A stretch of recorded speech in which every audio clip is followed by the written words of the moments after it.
Benevi mi kudo le ehwenu. Ajobasa ganko. Bo mi wa. Ajo teme. Nwe mi do. Lo na ze dajo. Lo na ze. Bona neto. Beda tazo gbendeji. Lo na hunu siji. Bo tobi to sile na tubo mi na sanwe. Agbato sadi emide. Benevi la ro kikam yo Bodo me jide. Okwe dagbe miton. Boutique dagbe miton. Ena cooperation officer. Lo no ke nunda dagbe le wa mi. Wa kweto no nyo. Gbe mi ni gonton yo. De kwe yo me mi kabia di moko bro suna bi de okwe lo me ji yo. De ku ka so do ko de budo nu mi wa o. Be do gbede. Emi na do ko. Ho na do ede. Ewe ndo meji. Ye gren. Nu dagbe do po wa. Lo bo ze fodun gbegbe ado po bo ze do blora. E yodo. La semaine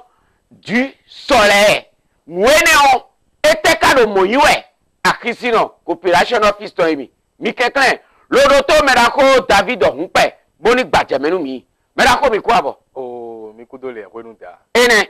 Bon, la semaine du soleil. Soleil. To vito si yemi. Semaine du soleil. Teto lobo se gandi. Ahaya ho. Lobo khaya chofu loba sanu.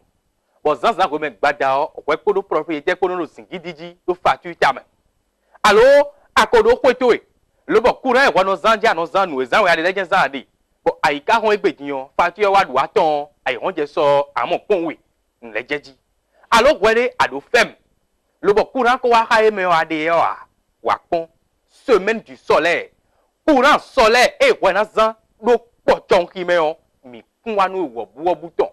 lobe na besi teni gbe jawe din so ifodo siri gbe jawe do apapa aliple hon kanten sacré cœur ton agosi tokpa lobo je zogbenu kwa tono me on ana no te loba kwa adusi kwetu me singbo pevele adusi me fine eze lobo gare ebesi ga tene me sans an ena no ifodo ga tewe me gbadanu ton sans interruption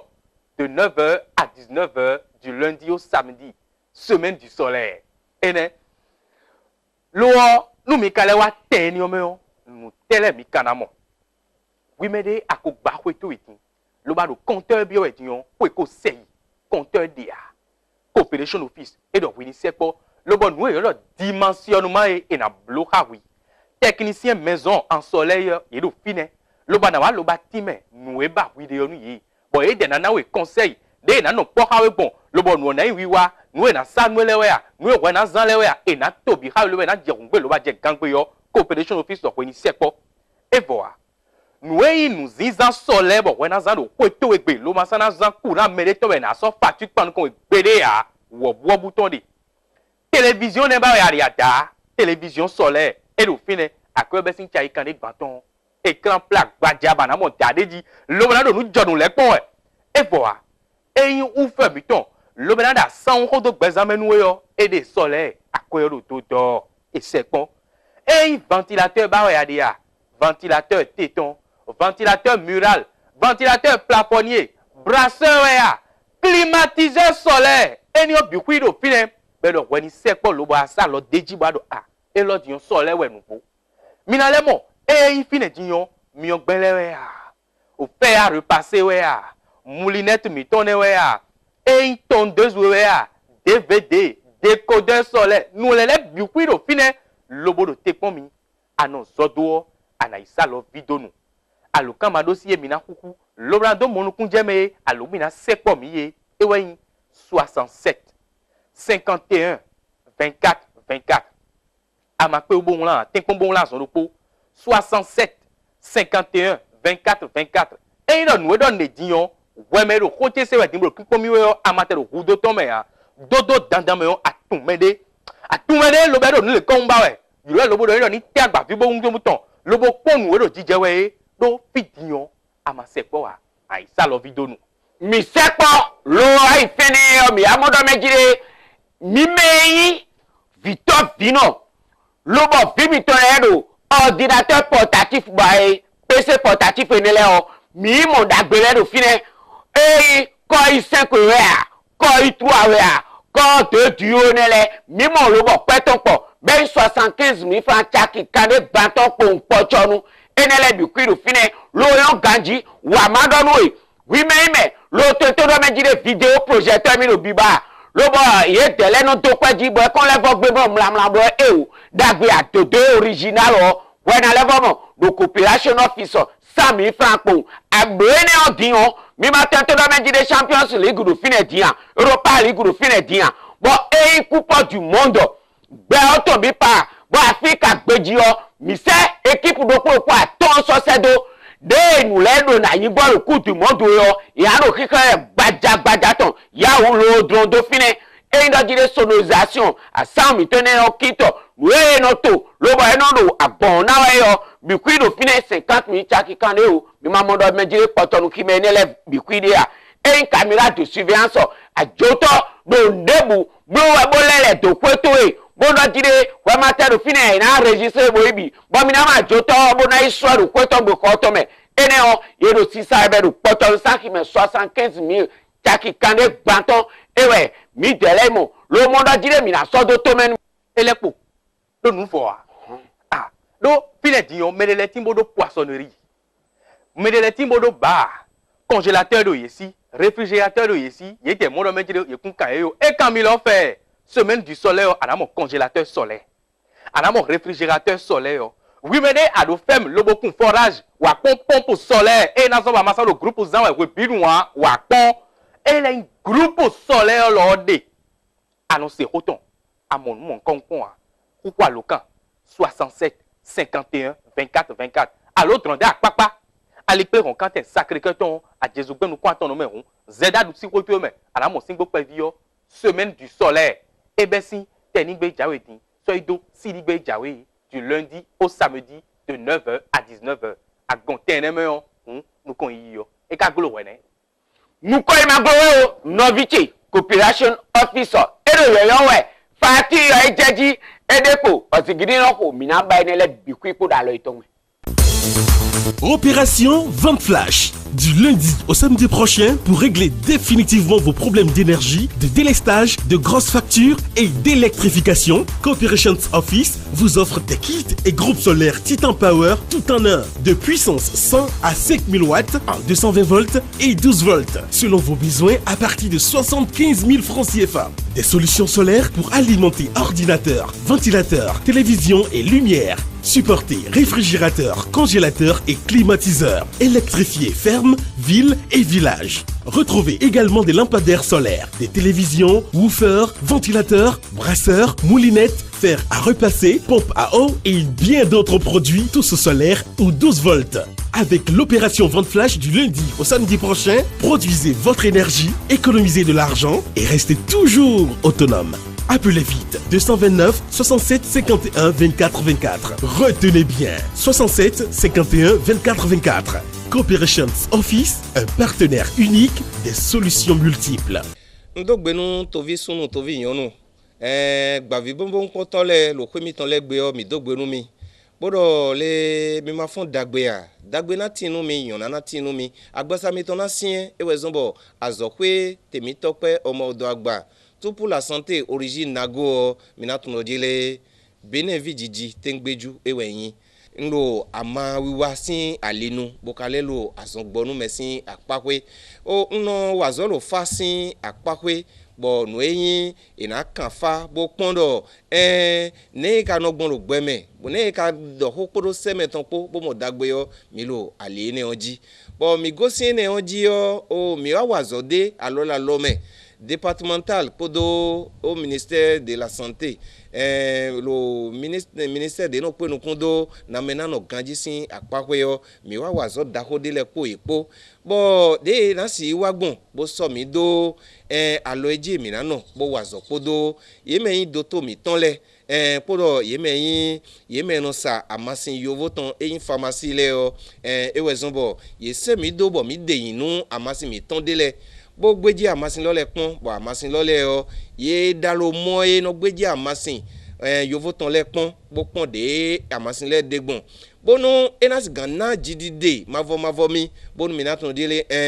me lole o azo eton kuzo yin azo dokotan o minaton dele ewezonbo azo kwe mastizana ton temi tope o eze amasin do propo aton tonsi amasin mi ton e mi kono ko bono zanle boko tun dagbe de me boko mo dagbe de mele boko de yina lo midele sin alinu dai amasin ne le o ile ai laboratoire bo mi wa zo deji ewe yin siniziti sin amasin azon yin taglomesin azon bono zon bo enu lo chin we gbeme enu zon bo taglometon si gboje ha enu zon bo amisin no wa yidun me we binu mi na tun jele amasin ne o misa chaki we adade amasin ne o edi misa siniziti sin amasin bonu yesanjewe o inamo dagbe mi agosin apahwe ne o mi na tun jele azon de tin boyin est most boyin azon yin glozon eno hin agbasa gble nu me kono le zonbo ina wa nu bo ton tabo yinu kan bo ina mo agbasa se na me bo eja chobo pacho azon ne le no hin agbasa ene gble nu me bo en sono si ton lo meme ha sono si do me de gesi lo meme bo e pacho nu me ha mi aton jele glozon alopa we agbasa zon yin ala kan gble nu me zona we wo o klumo wo ne le no hin agbasa me ton gble o amasinton ko die bonu do mizan mi na modo jele dagbe yo ena tinu mi mi wa dodo le sunu edasio yonu edaso edona ma wajije de lo fiede yo awajije o kana tin yo meno wensin gandi gawe nu esuo ne ese ido to wede nu edona modo jele wo nueyin o esepo membo do menonwe ha meo ye pe wo blo titengbe bo yono na modo dile fijo fiwe mo bo jijon amase yin produit lui-même fuka bo mi kono ho bono zanda yi bo yopo ko meko po bi ezan amase ne pon mi no de kununa be no inu kwacha menu mi no ezo mo no do origin nago one do amase yelo eyo nínú azende ní bodo ní pon ha mi o ena pon ha 33 bo wede su gbeto agosi fini o esun iro ido nya adido no mi atun amasin lo produit lui-même yin de sudie sunu glegbenu one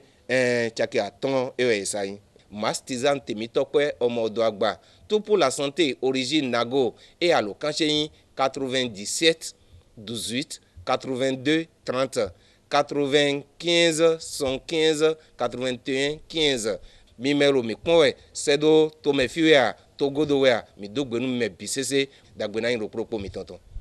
dogbe nu to vito si edo ye che konwe di dogbe nu ye bi hui davi we ngbe bo mi no se o davi ngbe yin di yin me bugude a yin ko nka je bo yin davi ngbe yo visa machine no bi o son bo sun ko bo yin davi we ngbe yon to si embla machine be ba fi o ko bi mele bo mbla machine bon ne so atombo no e ma mo ho ho wa zo fata be ka mo ho bo ji ewe do dai yo gbe vo me mi de mi ka ji fi yo gbe vo me mi de le fi we ngbe le yan je nko gbe ne yon to si we so nko ne mi ko egbe nde we gba nu mi ne nu we wa isin le e kon mo e ka yin to je wa ma po nu mi ado to je do fo dun ni bo ku jo do bo wa so bo je gburugu wo mo yan no eji yen we zo bo nton ama nko to fon bodo bo no je we gbe dan lo gbugbo kaka be ji ono ku eji ono ku bo no je we kon do commerce do Mali bono ha mesin sita yon bono isado ton ma do ha me de busi ton me ko ade yon we wa de we wa hun zon jogo bo iso ma ma mo yan e jimi de me ngbodo mo no me an kaka nkwa foton yo e jimi de me ne on pon azo nko we kwa ton mo idipe on bon ka no me ka nkwa foton be kwa mamba gbe no pla mi nton ma nko e do podo yen tun ne bo da vien gbe ndon mi don ja ma nton gbidi ton e an li do ponu ya vio e so no me on aziwe do azon we vio ya bakpo asekpo da vien gbe amo fiboji me ranzo gblena me so ali hodo me kwa fion hotina nko do fon gbedo podo njile so e no ku enu me din be no ija ali di e so wa so me ama yewe se do gbe to me yewe na diwezi de yewe na dopo keke menwe ajije to epo gbeje to epo ple one no ku kwun ne ewe yin blasi dan boku o akazan sin da gon ho me to khaya gon jibo kunu bla yen ton ye de si wa gon to egbere agon kesin go ho ton me keka je si nu gbe abo sin fla explique sin fla we yen ne azan e anon bo kanzon vodun kan to nu be do vodun bi onu lu e hun yan fun mene monukun de a nu e da vien gbe no zan ene on mo vodun ye we azon te kan ye we ama we ye we ma e we zon me ho le son do vodun ye we azin zan bo wila zon bo idodo we yan vi bi on to me gbere kun ma so wa kon je gbere yo mi do fo nu e tun yo nu e no do to je ne ntun on be gbere ntun on gbidi ton mais e razo blena mais ma bafipo mais aze rune na bi mlemle bedo e o bon fi bi begro e o mba vi bon fi bi begro mais gon ka ye ka ton kodu ton azon gbogbo kodu e do asu ron ni bo ma ron asi ton e do ho me gbede a mais man ba do nu an bo do ndo amasin bo mblo nu mele e wazo bo na mblo nu ko e blo na wazo a ye do titu e ton ye we no do azon me ron ye do titu be bla amasin e si wazo gbede a ye ka titu bezen de bunu bo do kwini zan nu si wazo gbede a bando e o nwa ma file nzan ko e file bo nu wazo a awa da bien gbe gon na ba do nu e do tagba do nu e aziwe a bo e nu e do tagba do nu na ba do na ko cho si sin e ka yin do vodun bo no kan fa no blo nu na imo ndo vodun de bo awa ko e sa mo vodun le ko no ku kan ni e anu ama ma udaye we no so do wazo na ngo do fon gbedo podo le ma we dama bo dami me gboto bo kwache do podo poji bo aton ablo ina wazo oui me gbeto ado menjila ma udaye mi kun ablo gbede o aidon bajan du asi we do azon re bo grand vinu e bo gbeto to do nko don je kwini do Jesus kwini no mo bo isu ma wo aidon aduba to ka so aduba e do mo ina ji we a to to do mo ina ji we a we so an tenkmo bo ji we de su e ne bo sun kwide yan bo gbeto ado tun do e o kete le sin vidie viwe no blo medo e ne da vien gbe o alokanche nu konton en 96 69 37 04 96 69 37 04 da vien gbe san lokan nu konton we go en 95 64 74 14 95 64 74 14 mais dans le camp oui maintenant mon Daviengbe bon Daviengbe do menjile ko mais az ren ton ble bi mlemle wa continue na de inte bi mlemle ben jete e na osu rondo na de winte e su rondo yo na to na de winte amadien ka no na bi ko wa no hu kan ya no e mele on da zewe no da yon ko do fon bodo po da zewe de a mais da ze de bo na du mais Daviengbe yan zenda ama aze o flaton yendo azena o jamais do esin lambi baso idoto ko bo yen do se lo mu do ba son to ma ko ya wa da vien gbe gon besoin na ime gon lo ame ama ya we na jele ni opo mo na ko bro ba fion do nu me sin kun jibo fion ta ko to me ado ajaga tin ken do to me e na o jalan to ina be lan do gbe e do plodi ndu me bo ko me gbe to amo bo du ya an so ngbe hun mo jan se de su de as do fla hun eyin e on do as do agbon as de dagban me do anu ku kan ni ya no awa ko se sa mo kan ni ya do kan me hun leko da vien gbe san lo kan nu kon ton we 96 69 37 04 ndo boy kon walele eyin ndo koton bon ndo file ndo boutique ndo file eyin mo eyan da vien gbe san lo kan we go in 95 64 74 14 nous comptons in 96 69 37 04 we go in 95 64 74 14 mais wa boy kon bo da vien gbe san lo kan me na mo da vien gbe ndo boy kon kalefu zapo do no san lioji boy kon kalefu zapo do no san lioji e we kweche de me kupombo kudo lewenu mi to gbenu mi me ro kana 3 point kan ko mi le bodo ma gbedo to sifa ni kondo lopolopo mi tonji mi na tuno juro gbe zanzan e we mi do jiro en wi wa yin nko didi o nko na me de o nu mo ko ton mi na blodo boy kon do parakuton mi blo wa do dimanche wa yo nu mo ko ton mi blodo azon weji do de mi lengbon e wa ele a hugamo on me walele asupo ou me de mi do nukunle on wa so mi me de le we chubo le voi me de vole tu me de vole le vo polo nko na we mi me polo totali gbe don le o mi na do mi do jiro nko ni na mi na nko di o mi na tun do jiro ku ton ja mi si ablo nu ode do boy konton li mi ro biblo egbe on mi na to gbe nu mi me do wa inu mi me tu do jiro nu jo nu ro apa mi ton bo mi ko do mi o mi kuna bo ale o mi to gbe mi mi na lo jiro nu wi wa eni o nko na me de o ite do mo yin we nko de anda we de bo aze bo e o yina do de bu ma so si sekun we ya me de ma tun ko eni ame mo ko ton so si pe okututu ya ye yan de we ya vo du me so ido an mo ko ton bi kwina glo e si nu wi wa bo mi so rote bo mi na do mi pum lo jiro mi me do mi pon gan ko lo me din bodo kuton me lo khaelele do kuton e o boy kon mi de ya beneto de bu me mi de o mi na tun lo jiro kuton si nu wi wa mi so do dimanche 20 un dimanche jawe e we nu wi wa natin bon kona buna biolo mon coton et na donc we ma même la blon mon coton et inscription chaki koemo donc 20 000 nous mon coton e ka obe bona fodo 17 moi e 17 meilleur mina suta nous inscription bona do tu mena bie jawe bona tunde e na son lokolo nu mi bondo mina tuno je gbenegbe awa we pendede wo mina son we benu yodo le miroir Uranus le miroir d'Uranus miroir de bo afon zanzan we penwe bo afon zanzan na on pon we penme blado we me ponto no nyila nkume do we ya be si gbe me bi kwini kondo mi a che fi bi o me bi na kondo we beto kondo we akwe kondo we beto kondo we nu kon iwe kondo we tuo mi na bo so adide mi ba de ni o mi na no zan samedi le kele do planète Uranus o planète ni o planète de bo bio muna bio today toro sin ko gbero 15 mai wenedo today toro sin ko gbero 15 mai mi me debu e tata toro jamina ya ni mi mo adi tombo no le samedi lo mi na mo lo jo dagbe na tinu mi kakanu 2026 ko tanton e we to kuna tinu ko tanton we nu ko ina tinu ko tanton me lili to le bi kwina wiwa unu mo koton mi na 2020 dimanche 20 mai mi ya tempo mi me jablo mon coton mi boutique au signal me bo don ko we mame mi na boutique au signal me mo na don ko we mame numéro mi na nami bo numéro ni no ji mi na gbon mo na tun boutique au signal e wen 96 44 90 89 96 44 90 89 avec le numéro ni on anawa boutique au signal me mo na don ko we mame mi me ka do togudo trala mi me do yovo to mele mi na tun ojiro besin 22 mai mi na do yovo to me bana do cabinet miton ko do mi no Aubervilliers wedi 151 rue Daniel Casanova Aubervilliers 151 rue Daniel Casanova onu wiwa mi so do tedin bona blo we me de lo pipon mi e bono vitu e do togudo ma o momi a andoni do jiro ni tenko bo se kon mi bo 10 juin on na me de bon ko ni o me de ma tun azi so se ato tagban me a do mi na tun oji no vi mi ton kekero fi do yovo to me bo ina wa ko ye eglo ina mo azo eglo e o asupa sikula se de sin gbe na eglo do etetu do azi no fons an sinfi mo na to tagban ye rodon me o ma tun koton e ma se yon koton sinfi mo na mo rodon ne unu mo koton mi na do mi do jiro e me do yovo to le mele o 10 juin e we nu wa attribution de nos secrets pour rituel Uranus ton pour mi na biblioton ye o mi na do mi pom lo jiro numéro e me rodon le na yo 07 51 35 82 92 07 51 35 82 92 avec le numéro ane numéro ni wan se do mi gbon WhatsApp di alo ni lo mi gbon WhatsApp di yo ena mo mi bo nde bo el presenton me mi na toke do mi na no no lo yo voto me besin 22 mai kaka 18 juin donc besin 22 mai ka 18 juin consultation aider no email dans les bon mi na henu keke sinfi ya diwe a e o parfum ya poudre na dido zambra mo azo ya no mo coton email dans les sona wedo no mo coton mi mo wa o mi dogben lo polo komiton blado mi do jiro rabitan si boutique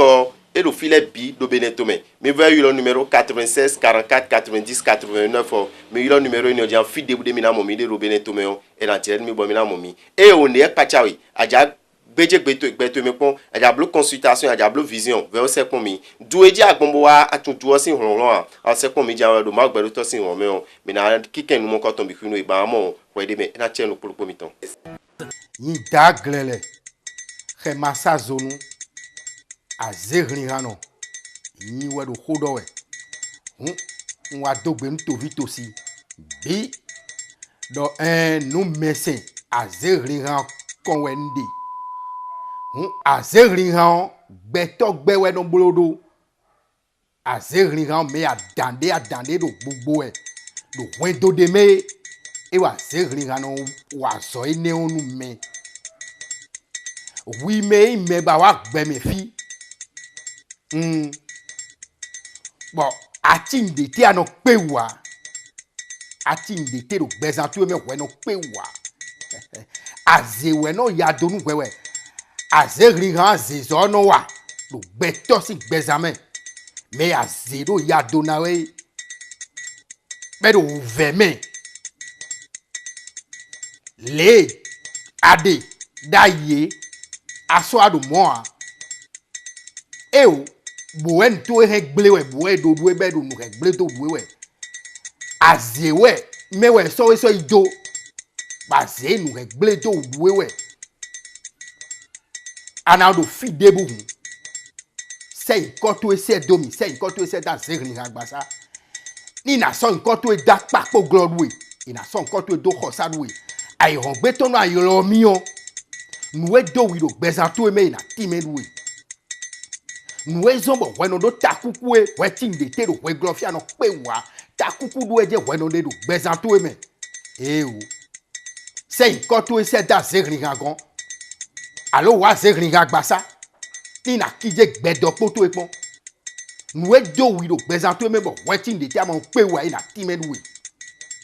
e na to de bu me ade ba dande gbugbo we de we no to e ati de ti ano pe wa do gbezanto me hun se nkan to se domi se nkan to se da zerin agbasa me da zerin number we awaka de fois convilo ana yoromi do 95 85 45 77 ndo 95 85 45 77 allo 97 30 59 04 97 30 59 04 allo kaidie mo dagle le khema sa zonu awake de no sa zonu azegri ngano de ne me boro gbeche se wedie we o azewe ya dodu edo wento tu eme bo edo ya dodu edo wento tu eme bo wetin de ti ano pe wa wede udu eje weno de do gbezan tu eme takuku du eje weno de do gbezan tu eme wa zegri ngagbasa azito kono gba kwedo nu me bono do yin dokun no ma be sin boji onu me edo ya bonu edin o edo ya bonu ma do he kwetu egble alo na fo kwetu ma do yin dokun no alo e he ntu egble we azito e gba kwedo nu e o si to no gba kwedo e no da se fo kwenu me ase no fo kwenu me ase no fo kwenu me mo do yin dokun no lo e no gba yan na meton do e mo do ntite do tito yo gulo ma na tite bo fia na gbon bona gromi aze momo ena so yabo so do gbezan to me yabo ene aze no so do gbezan me to me we nu gbo me nu kha me na khawe bana be kwetu e de me be na fun vi wila zonwe asi wila zonwe amo hoa ada zon jewe maite ana si bodo kwezan de me bodo yiwe a aze ru kwe gbadun we ne we nu aso ajonu ya khi ponu ano sada yi beje do awe azero kwe gbadunu ene wetenu akan le ko de fobu kan da bona saponu ponu azero kwe gbadunu e hunye no he kwe gbadunu me mo din tokunu alo le he kwe gbadunu me bono do mo ali do mewu bono do mo fie na gbon na wanu khame e we sonbo ayin gbeto ba ko kwe kankan no ko kwe kankan bonu amoko mo ahun kan bi okude do dagbeje kawe aji do hon kede we inu mo alo ejija ku we inu mo akaro kan ho bo bibawe bo ka mo ya aduna kije gbedo pupon we de lo ya ajin we ya kan na ho bo mo pe de ne ope kon so no ti alo to me a kanu bi ogwi de do mai ayika je gbeto do na bodo nu wa ya we ka dai kana kaka to e fo je no ti site bo kan bi ogwi de aze no blomo bo no blomo lo e na mo nu kun jewu do yeyanya ete kan ye bo bi ogbezan to me bodo nto he gble we gbedo pubo na kije ponwe e do na kije gbedo popon no bona mo nu kun je gbezan to me bona mo nu kun je me do te ka so bo gbezan ti ma do nu kon iwe a ma udo atin lo puruku agbe me yo na sinsin atin lo puruku na sin atin ka site bo na sin bonu glesi esenu kan bo iple di o de do atin sa me bo dozo da atin sa me yo azizo ene yozo ene jation la dio ation se wiye bian plako yan mairo taton bian plako yan mi mo mi peto mi de se po mi ro kokoto me aguza karufu ta lo gbe kokoto me aguza karufu e de ro kutonu fi me wa kokoto me aguza karufu si von we de bodo nu keke ne fine de bodo e pla mi wa da lo gbe si ko gbe o e na pla me wa da lo gbe si an lo kan we 96 20 47 47 96 20 47 47 94 37 28 29